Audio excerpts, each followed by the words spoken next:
bienvenidos al episodio número 20 de Dato Encerrado, un podcast sobre qué hay detrás de lo que sabemos, lo que pensamos que sabemos y lo que no tenemos idea.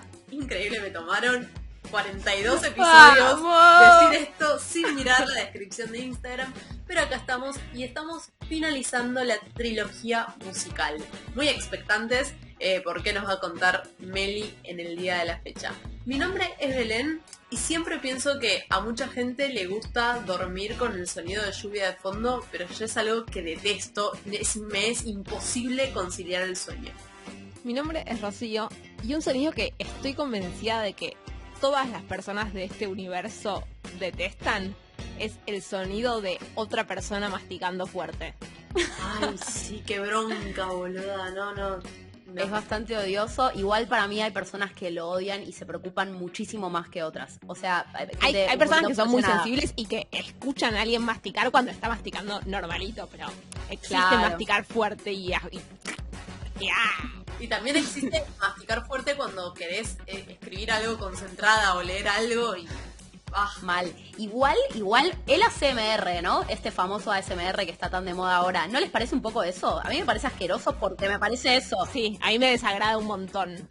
Sí, pero no lo pones de fondo cuando estás intentando pensar. No, pero hay gente que disfruta el ASMR. Yo no lo puedo disfrutar en ningún contexto, pensando sin pensar. Un poco así, ¿eh?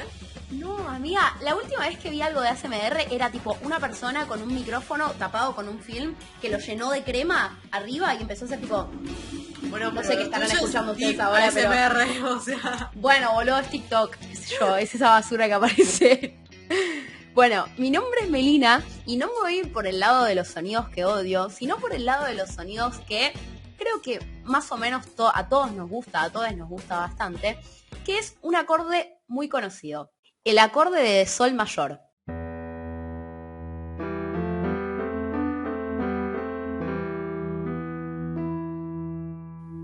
Ok. Nos gusta. Okay. Nos gusta. Es objetivo. Entonces, el episodio de hoy va a ir un poco por este lado. Ustedes, chicas, saben que al principio de la trilogía musical hubieron muchas versiones y muchas formas y muchas cosas que pensamos, bueno, vamos a hacer esto, vamos a hacer lo otro. Yo la verdad que pasé por un montón de estas etapas y finalmente terminé decidiéndome por ir por este lado. La pregunta que vamos a abordar en el episodio de hoy es ¿qué es lo que nos une con el resto de las personas respecto a nuestros gustos musicales? Chan. Uy, qué pregunta difícil. Qué pregunta difícil, ¿no? ¿Qué dirían ustedes? No sé, pero seguro hay hipótesis contrapuestas, porque del episodio anterior, de hecho, el violinista, yo había comentado que en la literatura se proponía que a veces las cosas que nos gustaban tenían que ver con la sorpresa que nos causaban y otras veces con cuán predecible eran, con lo cual quilombo hay seguro. Bien, ¿y vos, Ro, qué opinás? ¿Qué dirías que tenemos en común en respecto a nuestros gustos musicales con el resto de las personas?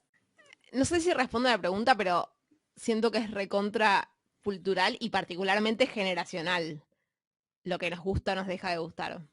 Bien, es un muy buen punto el que estás haciendo y de hecho nos trae a lo que va a ser un poco el eje de toda la discusión que vamos a tener probablemente en el día de hoy, que está relacionado con una de las preguntas más importantes de la biología, que es esta pregunta de qué tanto de lo que somos nosotros se debe a nuestra cultura y qué tanto de lo que somos nosotros se debe a nuestros genes.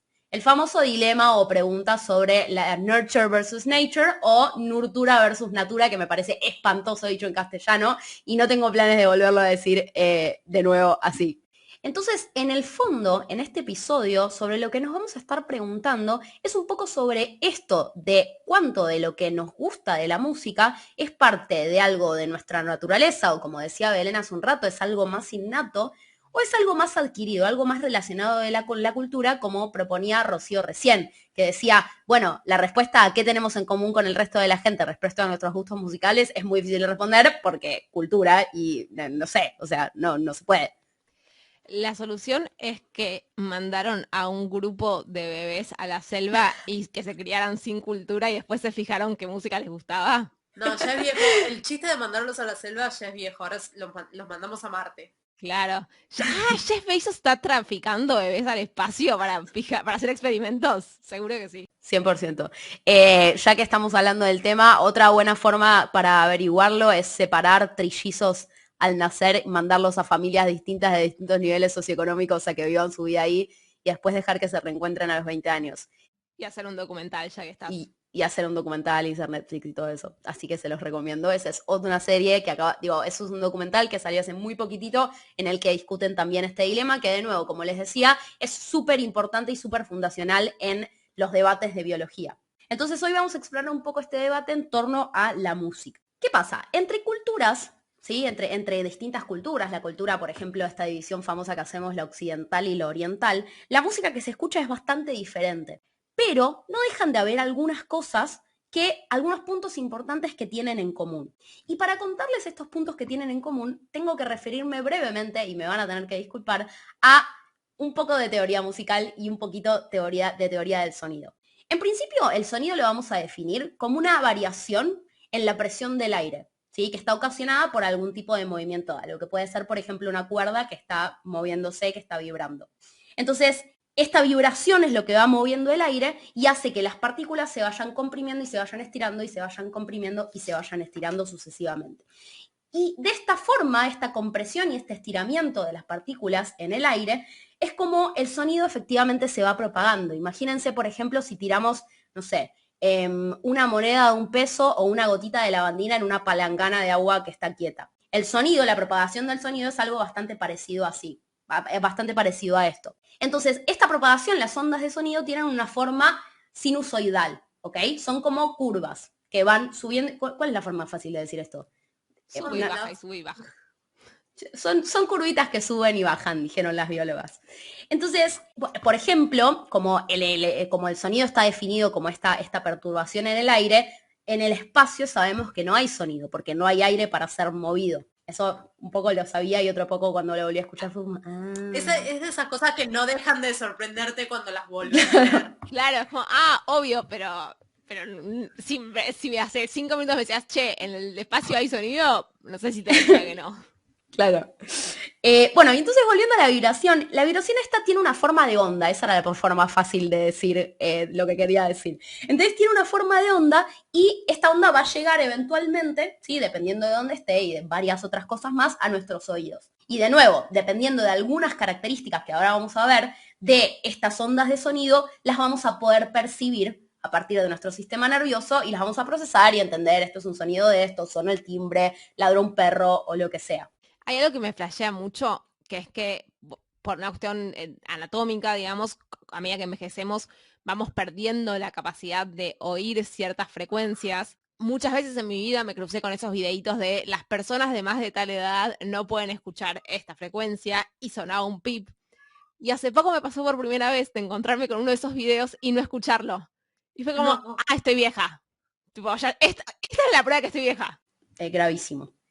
Pero bueno, entonces, de estas características que van a hacer que nosotros podamos, como decía Ro recién, hay algunas de estas ondas, hay algunos sonidos que nosotros no escuchamos, que eso puede tener que ver con la edad o puede tener que ver con que están fuera del rango audible para las personas. Por ejemplo, habrán escuchado también de los silbatos esos famosos para perros, por ejemplo, que son silbatos que uno toca, que no escuchamos nosotros, pero que los perros vienen como locos a buscarlos. Obviamente creo que sí están entrenados, pero digo, hay un montón de sonidos, hay un montón de ondas sonoras que nosotros no podemos percibir con nuestro sistema auditivo.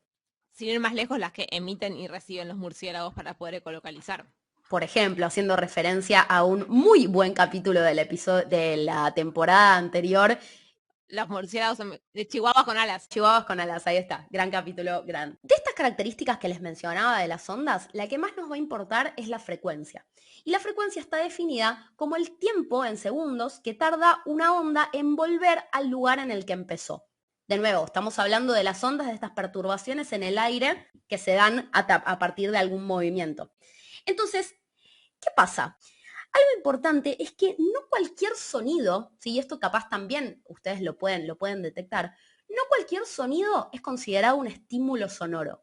¿Qué tiene que haber de distinto entre un sonido y un estímulo sonoro? ¿Qué puede haber de distinto entre un sonido y un estímulo sonoro? El estímulo sonoro me parece que tenemos que poder ser capaz de procesarlo, ¿no? Nuestro cerebro tiene que entender que está llegando, digamos. Exactamente. Tenemos que poder percibirlo, ¿sí? Entonces no todos los sonidos que hay, no todos los sonidos que existen en la naturaleza, ¿sí? Son estímulos sonoros para nosotros. Y de igual forma, no cualquier estímulo sonoro es considerado música. Y acá es donde nos vamos a meter un poco con otra división, ¿sí? Que capaz tampoco tenían muy presente, que es la diferencia entre lo que es un ruido y lo que es un tono musical, ¿sí? O lo que es una nota. Volviendo a las frecuencias y a las ondas, lo que tienen de particular las notas es que las vibraciones que se generan son varias, ¿sí? Y estas vibraciones que se generan a partir de una nota que va sonando se llaman armónicos.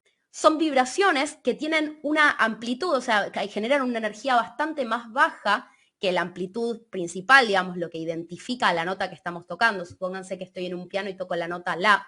La frecuencia fundamental, la que genera mayor alteración en la presión del aire, va a ser es la frecuencia que corresponde al la, pero a la vez se van a generar un montón de notas que van a sonar bastante más bajo, que son los armónicos.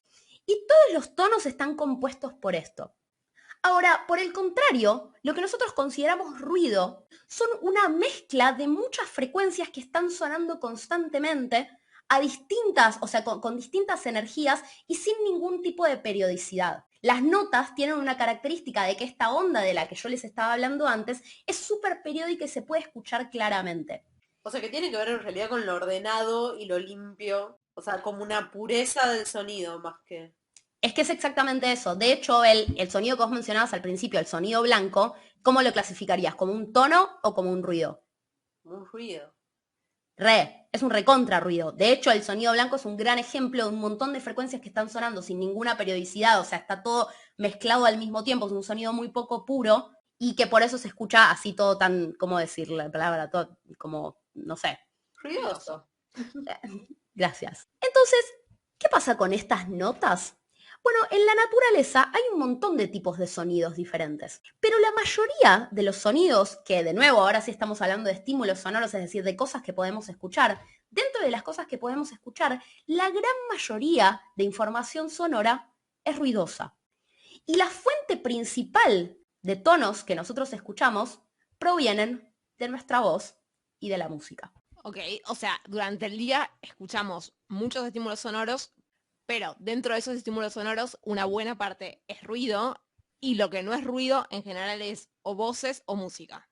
Exactamente. Pueden ser voces humanas y también pueden ser vocalizaciones provenientes de algún otro tipo de animal o lo que sea. Oh, los bellos pajaritos cantando cuando volvés de bailar a los 18. Gracias por decir a las 18, sí. Bien, exacto. Entonces, lo importante es que la principal fuente de estas tonalidades musicales son en general vocalizaciones humanas o provienen de la música, ¿ok? ¿Por qué clasifiqué a las vocalizaciones humanas o a la voz humana dentro de estas tonalidades musicales? ¿Sí? Dentro de esto que son los tonos. Bueno, porque estas mismas vibraciones que se producen cuando tocamos por ahí una cuerda de una guitarra o cuando tocamos una nota de un piano, esas mismas vibraciones se producen cuando nosotros hablamos. Esto capaz lo habían oído hablar alguna vez, pero en nuestras cuerdas vocales también se genera una vibración y muchas veces se piensa a la voz humana, a nuestra voz, también como otro instrumento musical. ¿Sí? Si bien cuando yo estoy hablando no necesariamente estoy haciendo una melodía, ni estoy cantando ninguna canción en particular, estoy produciendo un sonido que como tal también tiene este contenido de armónicos que les mencionaba al principio. Entonces eso es algo en común que tiene muy fuerte la música, los sonidos musicales con los sonidos de nuestras voces. Y acá es donde se pone el primer piecito en este trabajo. Lo que proponen en este trabajo, ¿sí? La hipótesis sobre la que se basa, es que la música nos gusta porque presenta información similar a la que presenta la voz humana. La música en general. La música en general. No estamos hablando de músicas de géneros ni de nada en particular, sino de más una pregunta más fundamental, ¿sí? ¿Por qué a los humanos nos gusta la música? ¿Sí? Porque eso sí es algo bastante general. La música le gusta a mucha gente. A la mayoría de las personas les gusta la música. Es placentero escuchar sonidos musicales. Claro. Esta teoría se llama Vocal Similarity Theory y es de lo que vamos a estar hablando hoy, ¿sí? Esta gente va a tratar de encontrar una comprobación para esta teoría, ¿sí? En algún ejemplo muy práctico. La propuesta es que desarrollamos este gusto por la música por la similaridad a las vocalizaciones que puede producir la voz humana, dicho en otras palabras con lo que les decía antes. Lo que proponen en este paper es que si esta hipótesis es cierta, cuanto más parecido sea un estímulo a las vocalizaciones que puede producir la voz humana, más nos va a gustar. Rocío está tildada de una forma muy rara y no sé si estás poniendo cara de duda o no. No, estoy pensando porque me quedé pensando en que dicen, bueno, la música nos gusta porque tal cosa, y siento que me falta un en contraposición a que al silencio, al ruido, eh, ¿entendés? Y ahora lo están poniendo como en, cambió un poquito Ok. la afirmación porque ya no es la música como un todo, sino dentro de los sonidos, los que más se parezcan a vocalizaciones, más nos van a gustar. Sí, yo creo que la pregunta es todavía más general, ¿entendés? Es como un pasito más para atrás. Es como esto que les decía antes, digo, ¿por qué nos gusta la música? No en sonidos, o sea, en sonidos específicos es en lo que van a querer probarlo ellos, ¿sí? Como que la teoría de la vocalización es un poquito más, como está, a un nivel un poco más alto. Y ellos quieren acotarlo a sonidos específicos que ahora les voy a contar bien y probarlo en ese sentido. Estaba pensando en que quizás la ópera no le encanta a tanta gente porque son cosas muy extremas en cuanto al, no sé, es lo primero que se me ocurrió. Puede ser. Claro, entonces está bueno lo que vos decís, porque en realidad la pregunta que se sigue de esto, o sea, para responder esta pregunta que ellos están planeando, tienen que encontrar algo que sea más o menos universal, que nos parece, que nos gusta, y algo que no nos gusta. Y el objeto de estudio que encuentran para esto, sí que es lo que van a estar usando en el trabajo, es básicamente la consonancia entre notas musicales. Y acá voy a mostrarles otro ejemplo.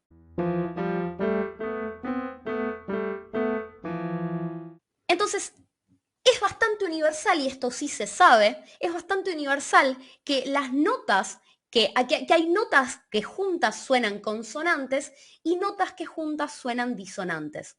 Entonces, esta es la herramienta que ellos van a utilizar para atacar este problema, ¿ok? La propuesta, de nuevo, es que las pares de notas que nos parecen consonantes de nuevo porque son más parecidos a las vocalizaciones que hacemos con nuestra voz. Entonces, lo que van a proponer experimentalmente, ¿sí? La pregunta que se están haciendo, de nuevo, es, ¿nos parecen más consonantes los acordes o conjuntos de tonos que se parecen más a las armonías que producimos con nuestra voz? Ok. Sí. O sea, la achican bastante la pregunta. La achican bastante la pregunta, tal cual, porque bueno, como bien decías vos al principio, es una pregunta bastante inabarcable, ¿no? O sea, es una pregunta bastante grande y es muy difícil encontrar un ejemplo de algo que universalmente nos parezca a todos más o menos lo mismo, es decir, o que nos gusta o que no nos gusta. Sí. Obviamente, como decíamos al principio, encontrar un género que más o menos le gusta a todos es imposible. Como digo, realmente hay muchas diferencias culturales en esto. Y de hecho hay música que mucha gente disfruta de escuchar y que otras personas clasificarían como ruido directamente. Tal cual, recontra. Como cual, decilo, bancátela. Es que yo esos géneros no los diferencio, no sé qué es metal, qué es punk, pero eso, esas cosas en las que la gente hace ruido y te vuelve la cabeza. Ofendiendo a todo Un cuantos montón de colectivos. oyentes. Muchísimo. Bien, entonces van a tratar de predecir, ¿sí? Esta escala, o sea, esta percepción nuestra de los seres humanos de qué tan consonantes o qué tan disonantes son un par de sonidos a partir de la teoría de la vocalización musical. Perdón, de la vocal similarity. ¿Ok? Y a esto le van a agregar una preguntita más, que cuando yo estaba leyendo el estudio, la verdad que me sorprendió, porque por lo que venían contando, como que no tienen mucho una hipótesis en relación a esto. Pero lo agregan como quien no quiere la cosa, hacen una división entre personas que están muy capacitadas musicalmente, o sea, que tienen un entrenamiento musical intenso durante muchos años, y personas que no tienen absolutamente ningún tipo de entrenamiento musical formal. Y se preguntan entonces si esta percepción de la consonancia y de la disonancia está asociada, o sea, cambia entre estos grupos también, ¿sí? Dividen como un poco las preguntas en dos. En el experimento trabajan con tres tipos de acordes. Acordes de 2 notas, o sea, pares de notas, acordes de 3 notas y acordes de 4 notas. Okay. Y en el diseño experimental tienen a 30 pobres estudiantes, como tenemos siempre, que seguramente les prometen créditos universitarios, la mitad de los cuales están súper entrenados, de hecho son estudiantes del Conservatorio de Música, y la otra mitad no tienen ningún tipo de capacitación musical formal en sus vidas, y les hacen escuchar estos distintos acordes. Los acordes se los dividen según el tipo de acorde que les decía recién en 3 etapas distintas, es decir, un acorde de 2 notas no lo van a escuchar en conjunto con uno de 3 ni uno de 4. Van a escuchar todos los acordes posibles dentro de estos pares, estos tríos o estos cuartetos de notas. Los van a escuchar más de una vez cada uno y los van a escuchar en un orden al azar. Cada participante rankea más de una vez cada uno de los acordes dentro de cada bloque, ¿sí? O sea que también tienen una medida de la coherencia interna de cada uno de los rankeadores, de cada uno de los sujetos. ¿Cómo es el ranking? O sea, suena el acorde y tienen que anotar me gustó, no me gustó. O sea, tienen que decir del 1 al 4 qué tan consonante les parecen los sonidos que escucharon, ¿sí? O sea, los acordes que fueron escuchando. Qué difícil. Yo siento que no sabría responder. No, créeme que sabrías responder. Es muy obvio cuando dos sonidos juntos suenan mal y cuando dos sonidos juntos suenan bien. Claro, pero el 2 y el 3 son difíciles. Como que, ¿suena mal? Ok. ¿Suena bien? Ok. ¿Qué significa suena un poco bien o un poco mal? Ya me siento Y que no. Esa es la maldición de las escalas de puntuación pares. Porque si es impar, siempre tenés la opción del intermedio y le entras al intermedio como si no hubiera mañana. sí, a mí me llamó la atención que no pudieran, no, que no pusieran que no fueran Neutro. 5, por No, ejemplo, bueno, claro. es que claro, Pero quieren que te decidas, como claro, tipo, tirá para alguno de los dos lados, no podés porque, quedarte acá. porque lo que les puede pasar es que tengas participantes que a muchos de los acordes los puntúen intermedios y ahí se te va el experimento a la mierda Tal cual, y aparte no tienen tantos participantes tampoco. también. Entonces, es eso. Fíjense que cuanto más va aumentando, cuantas más notas componen a un acorde, es también más difícil hacer este juicio, ¿no? Capaz que uno necesitaría incluso más granularidad en la escala, porque capaz dos notas juntas de las 4 del acorde suenan mal, pero después suenan bien los otros 3. Entonces, como es mucho más difícil de jugar. Se entiende que se vuelve una tarea más complicada cuantos más notas hay en el acorde. Y así nos terminó Claro. gustando el spot de Marolio. El spot de Marolio es maravilloso, no entiendo por qué estás diciendo. O sea, es todo lo que Es está bien bien. en todo. O sea, no hay nada que suene mal ahí. No, es increíble. Bien, entonces, además de todo este diseño, lo que ellos, acuérdense que lo que querían hacer era ver si lograban predecir qué tan consonante iba a parecernos un acorde respecto al resto, a partir de qué tan parecidos son a las vocalizaciones de la voz humana. No me voy a meter en los detalles específicos de cómo hacen esta cuenta, pero básicamente calculan un índice de similaridad de cada uno de los acordes con los que prueban, o sea, de todos los acordes de 2 notas, de 3 notas y de 4 notas, calculan un índice de similaridad con las vocalizaciones musicales, es decir, con las armonías que puede producir la voz humana. Y tienen un numerito para cada uno de esos. Me parece chino básico, pero ok, tipo, compro. No voy a preguntar. Voy a quedarme en que sí. No les voy a explicar los detalles de todo esto porque realmente es súper complejo. O sea, la teoría musical es un quilombo. Aunque nos explicaras, tampoco tenemos elementos para decir ese cálculo es una mierda. Vamos a decir que sí a todo en este momento. Quiero decirles, oyentes y oyentas, que yo realmente intenté entenderlo. O sea, creo que hace mucho que no leí un paper con tanto detalle y con tanta atención. De hecho, lo leí en voz alta para no perder el hilo varias veces. La cuenta más o menos que la entendí, pero de nuevo, no me parece que sea necesario. Creo que ustedes no quieren saber cómo se calcula este índice de similaridad. Quédense con que tenían un valor de parecido entre el acorde y las vocalizaciones que puede producir la voz humana. Y si a alguien le interesa muchísimo, va a nuestra cuenta de Instagram, al link de la bio, donde dice Fuentes, temporada 2, episodio 20, busca el paper y se manda a esta aventura, pero no de nuestra mano. Tal cual, tal cual, yo no los voy a llevar. También tengo un curso muy bueno para recomendarles en el que explicar muy bien todas estas cosas que bajo ningún concepto lo hice completo para preparar este episodio. Entonces, volviendo al índice de similaridad, la hipótesis de la similaridad vocal, ¿sí? Volviendo de nuevo a eso, pero en particular respecto a este índice, predice que un acorde con un índice muy alto de similaridad vocal imita mejor o más a los patrones presentes en las vocalizaciones y por lo tanto va a ser más atractivo que un acorde con un índice más bajo. ¿Sí? De nuevo, retomando la hipótesis, pero ahora bien fija en el índice que nosotros tenemos. Tengo una pregunta de esto. La hipótesis existía desde antes, no la están planteando de nuevo en este experimento. No. ¿Antes se había testeado algo al respecto ya? Porque esto suena muy fundamental, no sé cómo decirlo. ¿En qué sentido? Es que siento que si vas a plantear que los sonidos que más nos gustan son los que se parecen a las vocalizaciones, el primer experimento que se me ocurriría hacer es este que están haciendo, digo, ponernos distintos sonidos, preguntarnos cuánto nos gustan o disgustan y ver cuánto se parecen a las vocalizaciones. Claro, pero es un poco, o sea, es justamente lo que están haciendo, ¿no? Por eso, pero no entiendo entonces qué había desde antes, cómo estaba sustentada la hipótesis antes de este trabajo.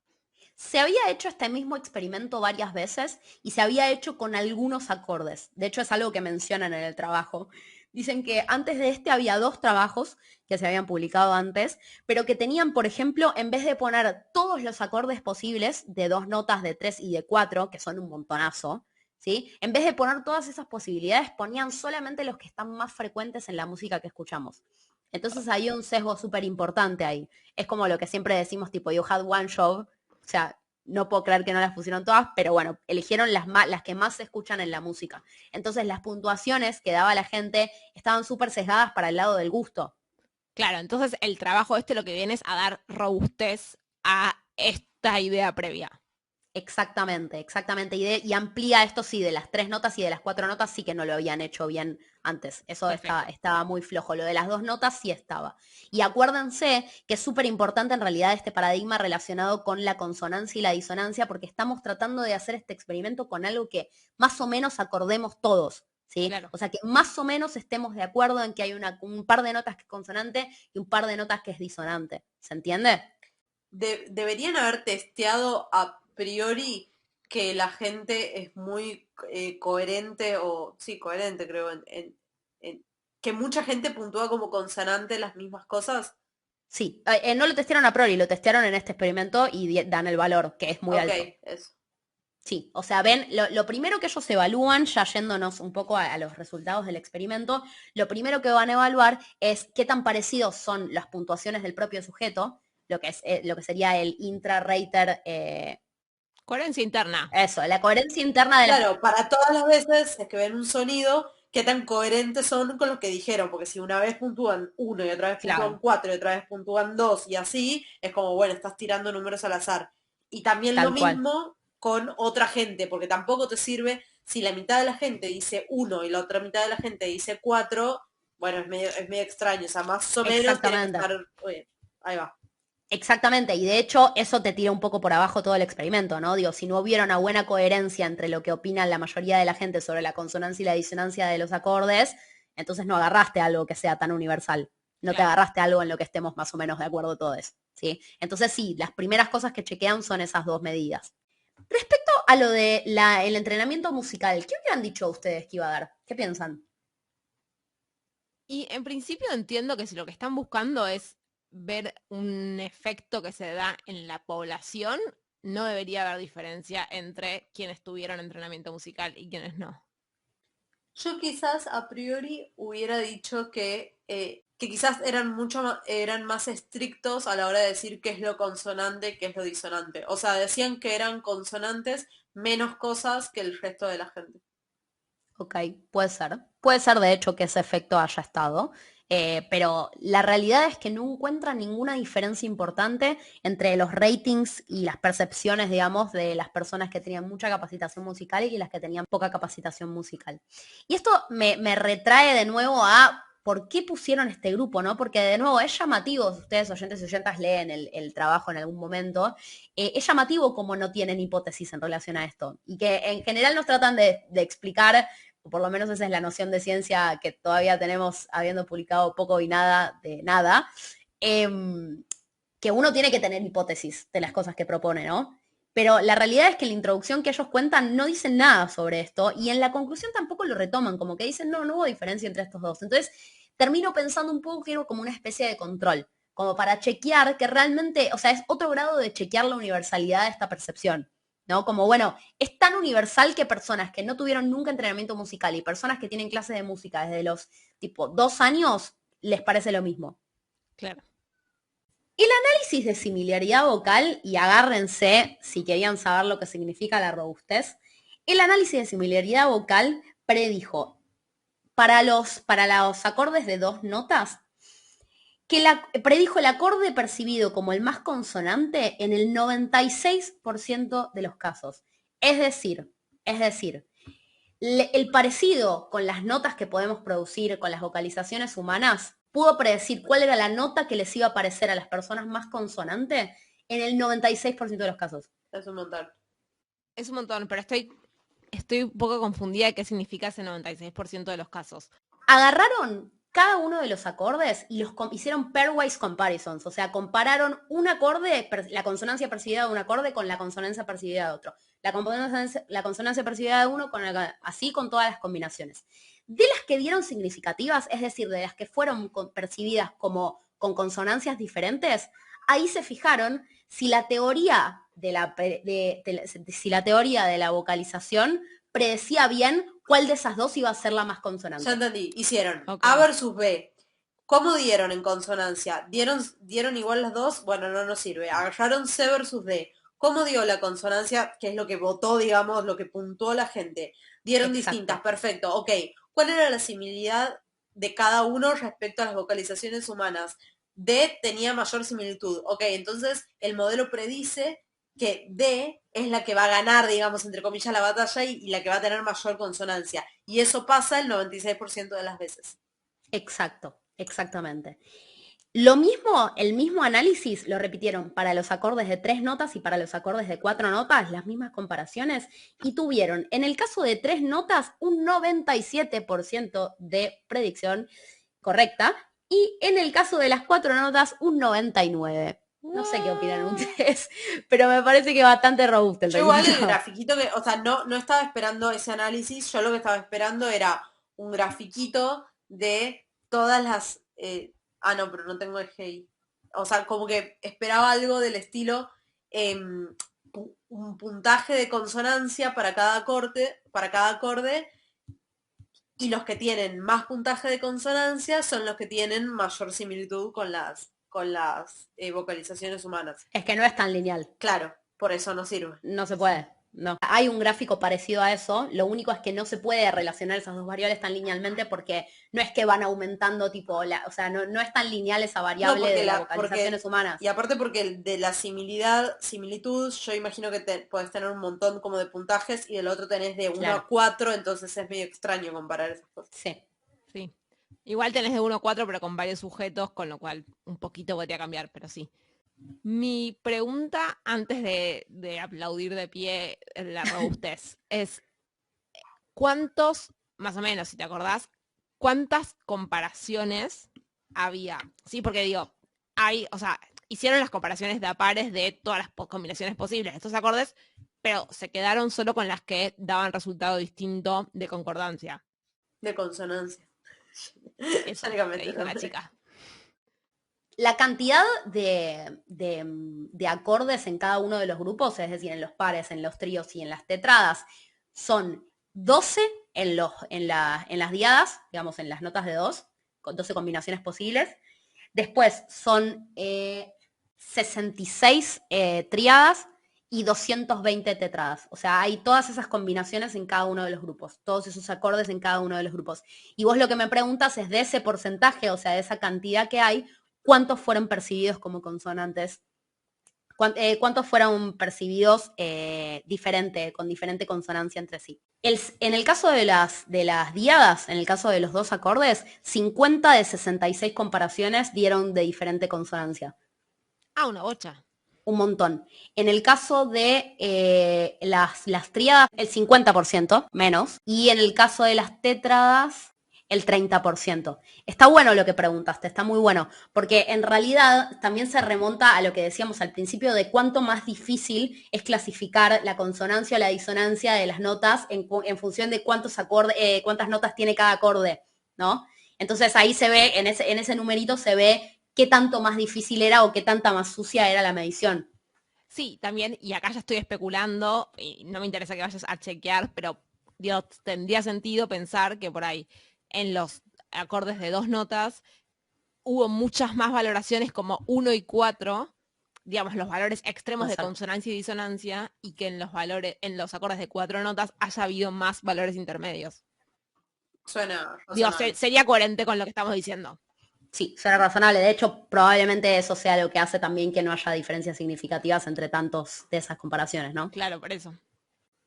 Bueno, y entonces, esto con respecto a los resultados, ¿no? Entonces, parecería ser, ya para ir cerrando, que esta teoría de la vocalización, ¿sí? Como el parecido entre las vocalizaciones humanas y cuánto nos gustan algunos tonos musicales, algunos acordes musicales, parecería estar bastante relacionado, o sea, parecería ser una hipótesis bastante acertada. Ahora, la pregunta es ¿por qué? ¿No? Que eso, como decíamos antes, es una teoría que estaba constituida hace un tiempo, no es que la desarrollaron ellos, pero me resultó interesante tratar de entender por qué esto sería algo real, ¿no? Obviamente, a lo largo de la evolución no es estrictamente correcto preguntarse el para qué de algunas cosas, sí, el por qué, porque la respuesta puede ser porque sí, porque, bueno, ya pasó así. Pero algo interesante para analizar es qué es lo que lo puede haber ocasionado, ¿sí? Es un por qué más en ese sentido. Digo, ¿cuáles pueden haber sido los contextos que lleven a que se desarrolle esta preferencia de nosotros humanos por estas vocalizaciones, por estos sonidos que son similares a las vocalizaciones humanas?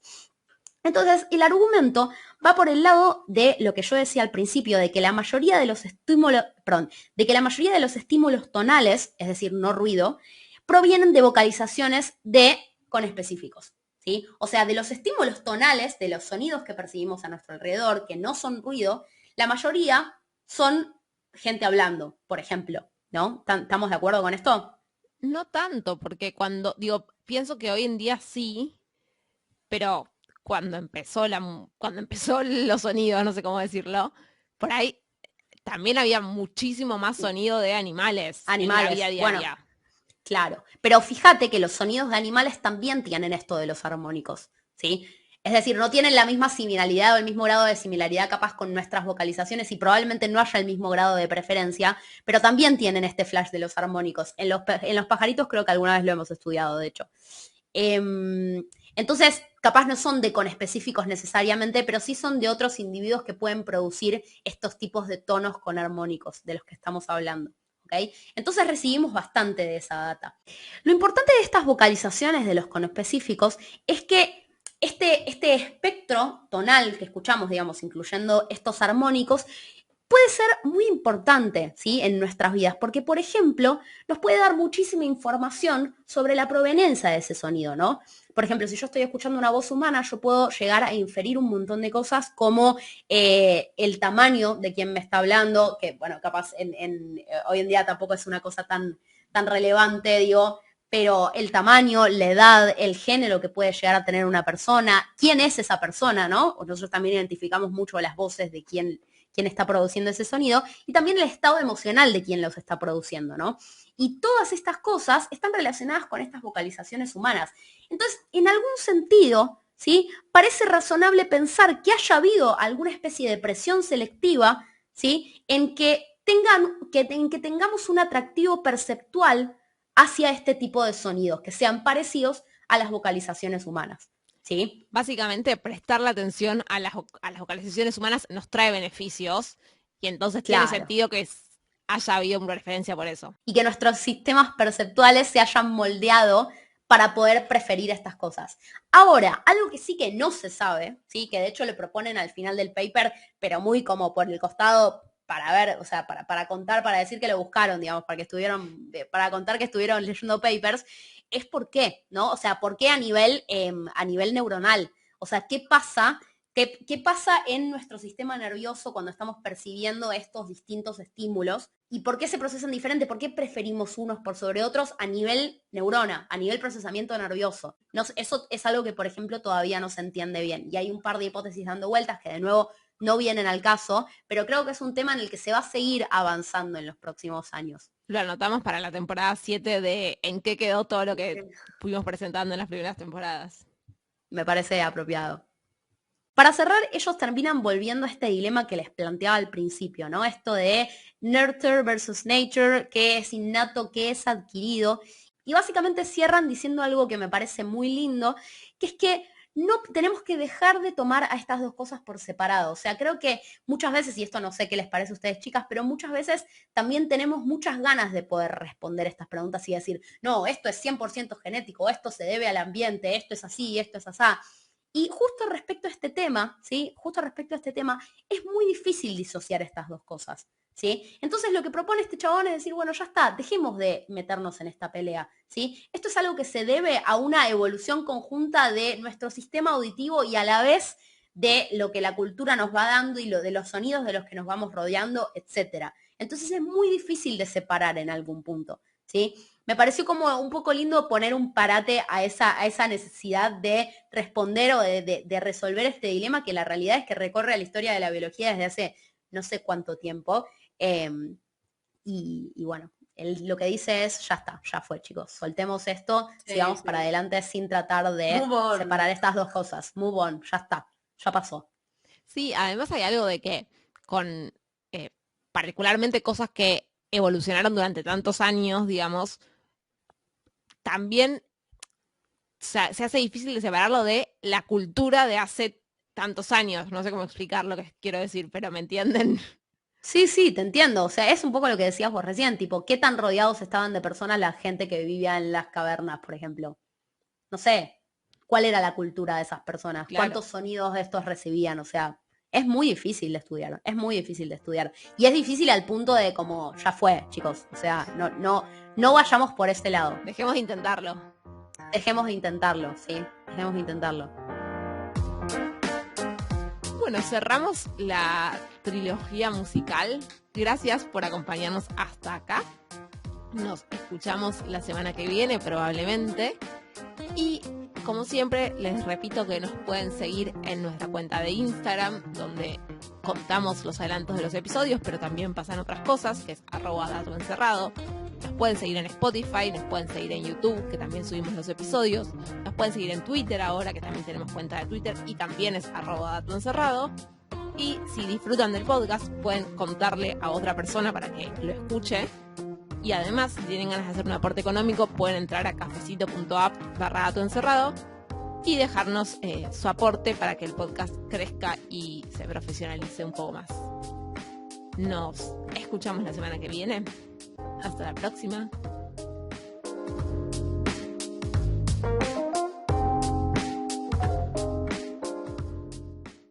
Como las tres solemos estar bastante ocupadas, a veces toca grabar los episodios después de las 8 de la noche. Esos días Belén la pasa muy mal porque está constantemente luchando contra las ganas que tiene de irse a dormir. Esos episodios en general terminan con algo así. Bueno, Mimir,